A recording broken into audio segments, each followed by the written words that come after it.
Hey there guys, this is Obsidian Chill. Got another video for today.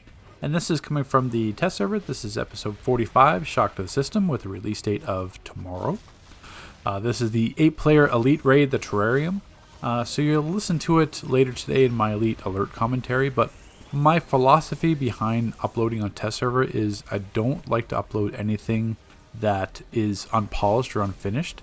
I always wait until at least it's in a good spot to upload it, because then my goal is not to give like a false impression of the episode or to set expectations that it's going to be a terrible episode. I know I had that commentary where, I was stressing that the release date was, unacceptable, which it is, because there are plenty of aspects that aren't ready.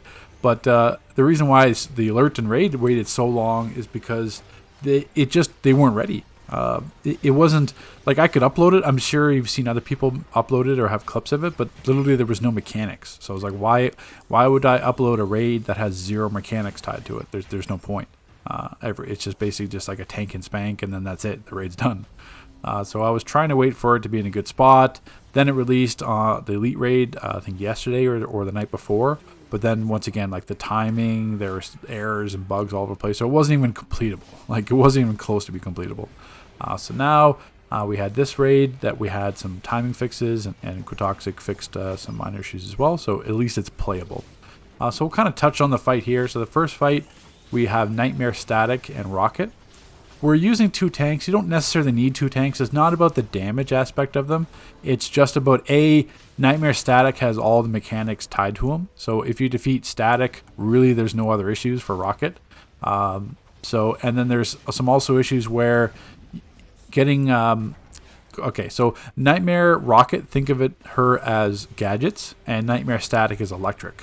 So Nightmare Static has like Arc Lightning, he has like Voltaic Blast, like all these powers tied into his abilities, which are very troublesome. And the Arc Lightnings will arc between players and kill them. So it's just, we found it easier to separate. It really, like, we struggled with them together just because of all the overlapping mechanics and stuff like that you'll see. But once we separated them, it was easy.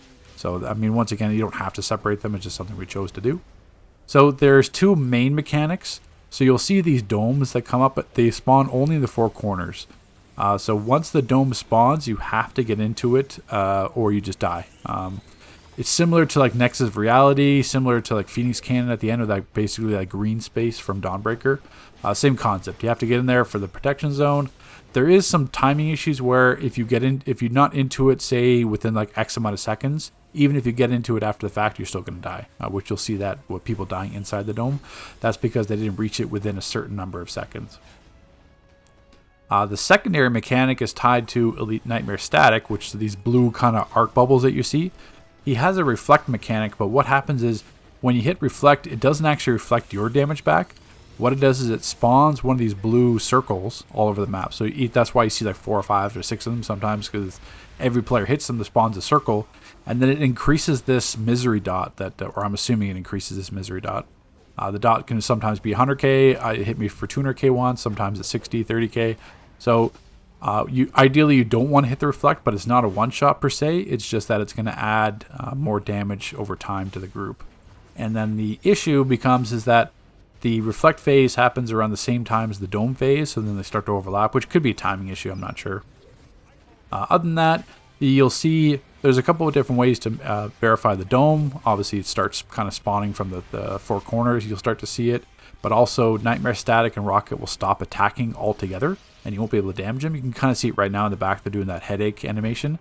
That's where, if you see that you know a dome is active. So you want to get there. But other than that, once the whole aspect too, I know for me it's not new, but for everyone on this channel viewing it, if you haven't seen anyone else, obviously the environmental. So we're in a big square box, kind of surrounded by planets. There was, if you had played this earlier or seen videos of it, there was this huge flashing effect that would change for the second boss. That's not there anymore, so that's being removed. Or if it's there, you hardly notice it. But so in normal, I didn't get a chance to run normal just because I was focusing on Elite, because we hadn't had Elite this entire time. So these mechanics could differ in normal, or just be still there and not high enough damage. But you'll see all the electric based attacks like Electrostatic Bomb, Arc Lightning, He's got these orbs that he fires out too. It's all heavy damage. So really, it's not like a heal check. The only thing really to heal is this first boss, just with Nightmare Static. Once Rocket's there, really there's no other issues. Rocket is just like a gadgets player, so she's gonna do like Fear Gas on you. She's gonna do Photon Blast, drop like Asphyxiation Gas, Supercharge kind of on you as well. From a tanking perspective, because I know in this I'm just controlling because I needed a controller. I'm buff trolling, but without swapping claw, because the whole point was to see the mechanics. I didn't want to be in my inventory, and because it doesn't make for a good impressions video if you guys are just watching me in my inventory trying to figure out the new raid. So I'm just running Amulet, Cog, and Tetra, so I'm still a buff troll just without claw. But I have tanked this before as well. You can easily tank the first 2 bosses in Elite. That's not an issue as a tank. There are very CC heavy.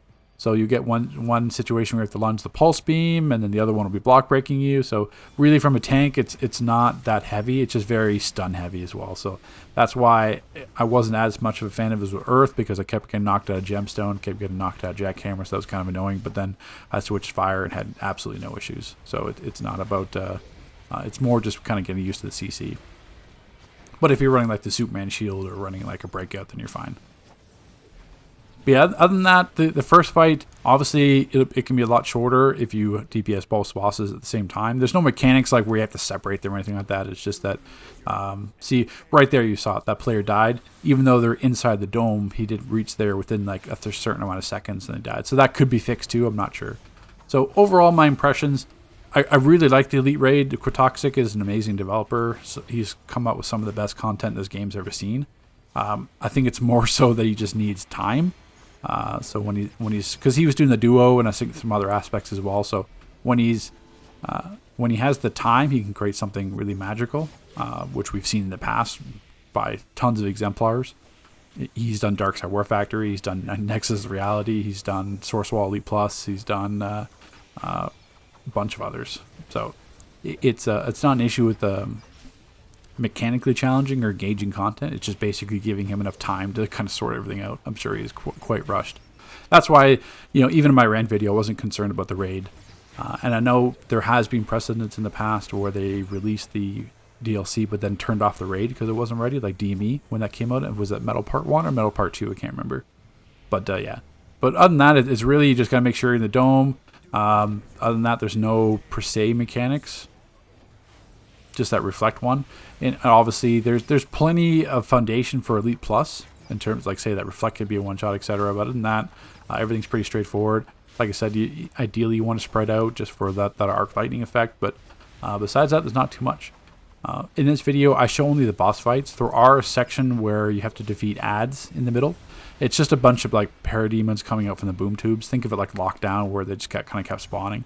Other than that, it's like a group of 5 that spawn. There's a maniac you have to watch for that'll charge. But other than that, you're really not missing too much. Obviously just there to extend the duration of the raid. But there's no ads on the first boss fight. It's just those parademons. So really, you got to fight the parademons to start the boss, and then basically as you filter in between. So that's the only content that isn't shown in this video. It's just ad waves, which you'll see right away. But other than that, there's no mechanics during the ad wave. It's just basically 4 or 5 ads. So on the second boss fight, we have the Apocalyptic Nightmares. So we cycle between, you guys kind of heard me in my last commentary where I talk about it, but we cycle between different variants. So each 25%, this will be the same as normal too. So once you reach 25%, it'll change to switch a phase.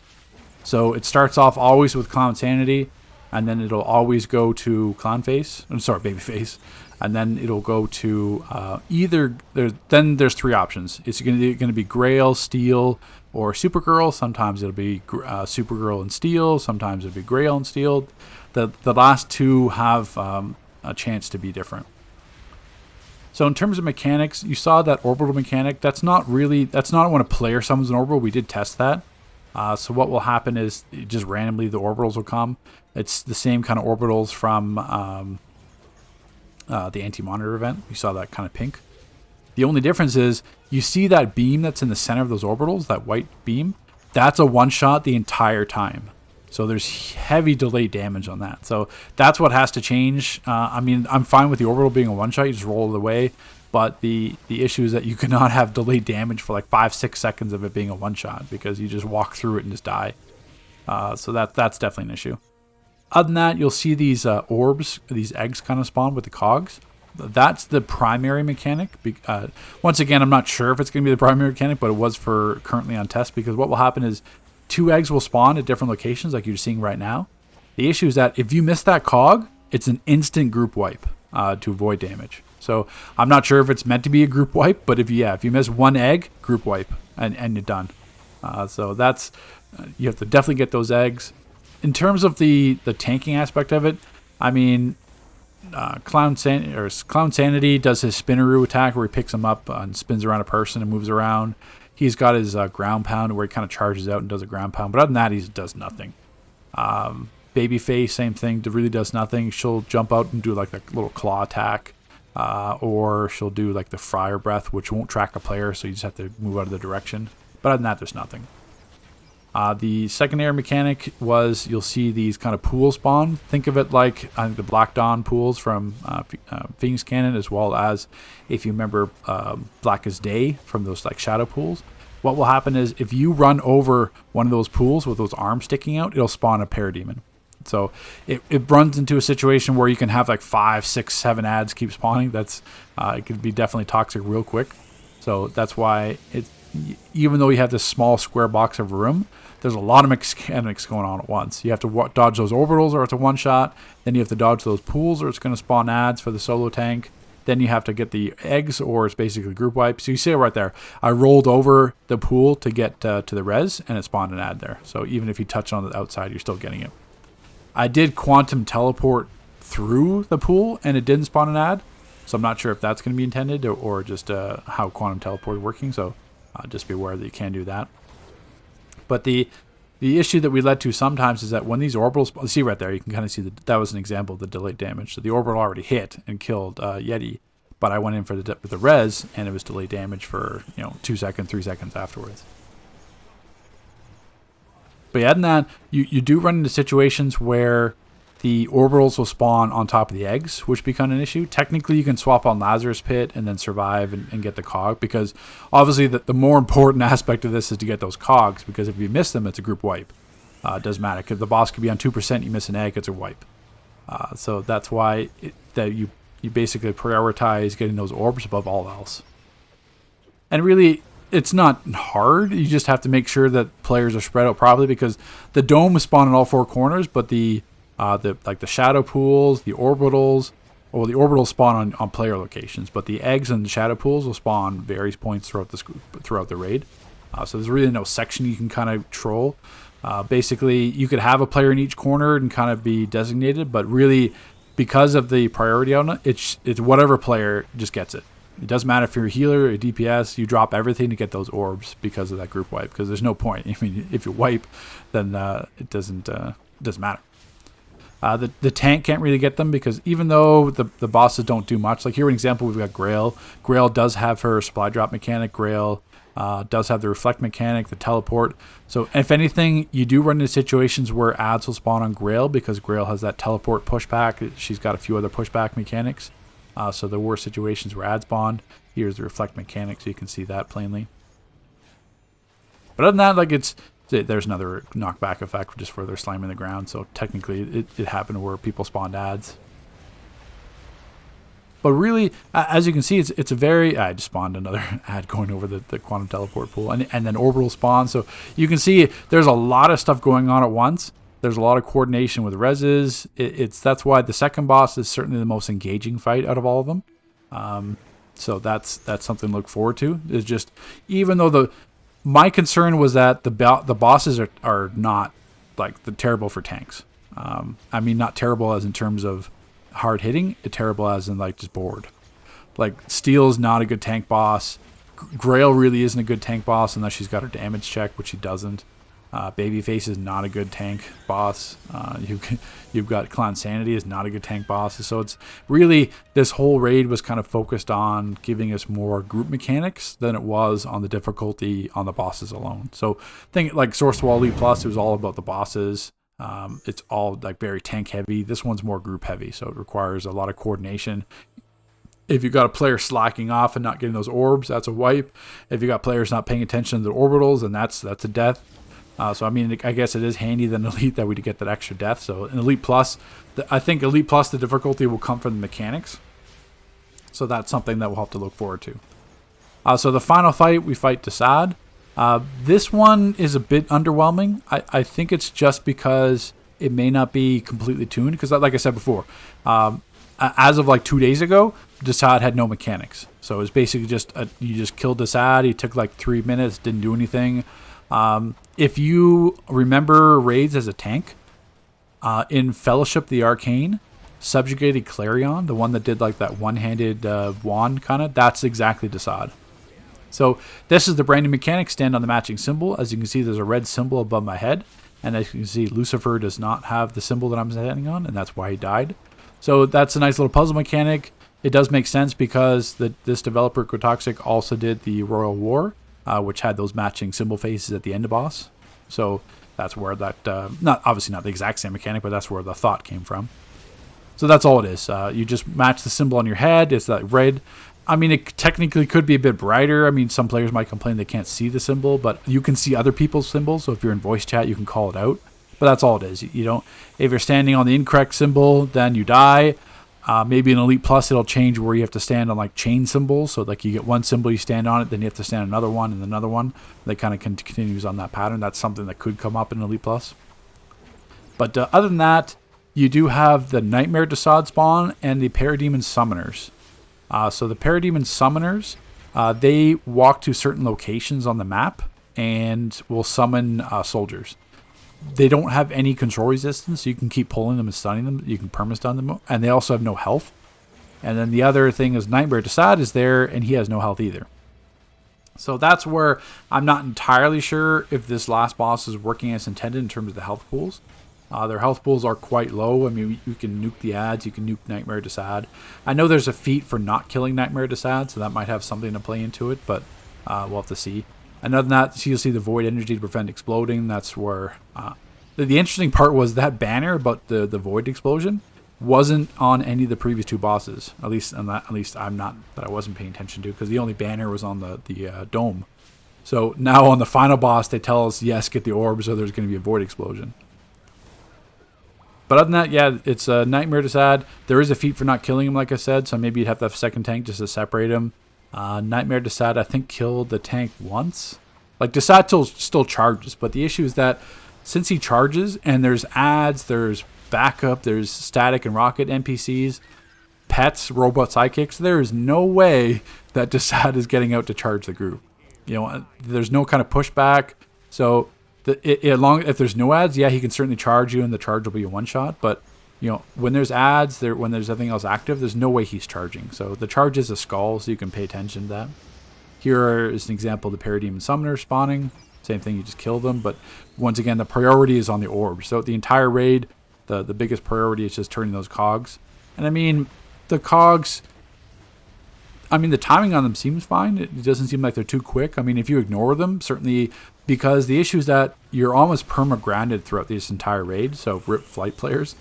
But so, I mean, yeah, you can run at the wall and stuff like that, like super speed and like you could in like other raids. But the issue is that since you're perma-grounded, you can't quickly get to the other side to get these orbs. That's why you don't want to stand all in the center, because then if they spawn on the outside, then you have to keep rolling, like tumble mastering, or ideally, you're going to probably see a lot of quantum players just with quantum teleport to make it easy. So that's why you can't just like assume that another player is going to get that orb. As soon as it comes up, you have to say, okay, I'm getting that, and go for it. Everyone goes for it, essentially.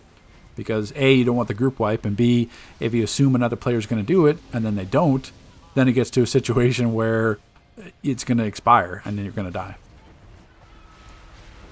So, I mean, there's a lot of potential, and that's what I want to say for it. There's a lot of potential in this raid. I think it's going to be fun. I mean, it is only one elite raid, but I mean, for me, it's not so much bosses being high health or high damage. I mean, that's not interesting to me. It's all about engaging content and mechanics, which this raid has plenty of. That's what makes a raid kind of repeatable and being fun, is that it has those mechanics. Obviously, there's no word for Elite Plus. We don't know if we're going to get an Elite Plus release. I'm assuming we would, and it's probably going to come from like a month later or a couple weeks later. But I'm assuming like the actual like lowest on the priority list for them is doing Elite Plus. So we'll have to see how those mechanics kind of shape up in the future. But in terms of release, the duo is great, the raid is great, the alert video. I mean, I don't want to kind of spoil that, but you're going to see the alert commentary later in this afternoon. I'm going to upload that as well. Tomorrow or tonight, I'm going to be working on the static video for the ally. I know I've said that like 4 or 5 times it's coming out, but I just wanted to make sure it was done.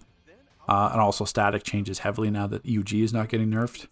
The artifact, technically the artifact works, but you have to trust that it's working. None of the values are being updated on the numbers, so it's really hard to test. But take care, guys. Thanks for sticking along for this commentary, and we'll see you next video.